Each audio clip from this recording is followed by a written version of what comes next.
Joseph Auguste Merasty and David Carpenter. The story of how Augie Merasty's life became a critically acclaimed book is almost as compelling as the book itself. For co-author David Carpenter, it included long periods of not being able to get in touch with his subject and becoming convinced he had died before receiving a tip he was alive and in Prince Albert.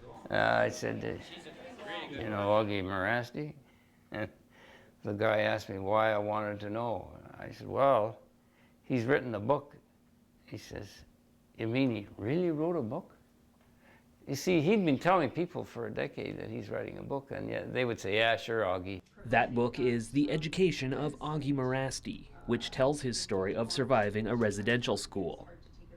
It grew out of handwritten manuscripts he would sporadically mail to Carpenter over the course of several years. The project could have been undone at any point by a number of factors, including a bear that broke into Merasty's cabin. Came into the cabin, absolutely decimated with flour and food all over the floor and sticky stuff, and ate part of his manuscript. If that isn't the best excuse I've ever heard, I don't know what is. Carpenter spent years transforming what he calls the jigsaw puzzle of Augie's notes into a finished product. And even though the process was often trying, giving a voice to a man who had become an alcoholic and homeless, due at least in part to what he experienced in a residential school, made it worthwhile. Being sort of more or less in prison, being beaten, being sexually assaulted,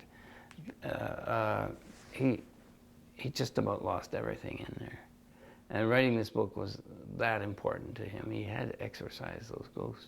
The book has attracted a great deal of attention, and when the nominees for the Saskatchewan Book Awards were unveiled earlier this year, Augie was there alongside some of the best-known authors in the province, as his story received 3 nominations.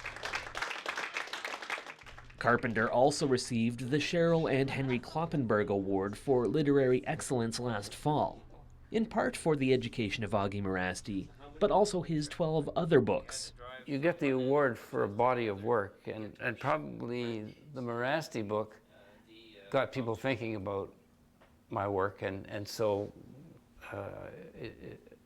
it felt like a bit of a revival of that. But for Carpenter, in addition to the accolades, one of the greatest things that came out of the book is the resulting change in Merasty's life.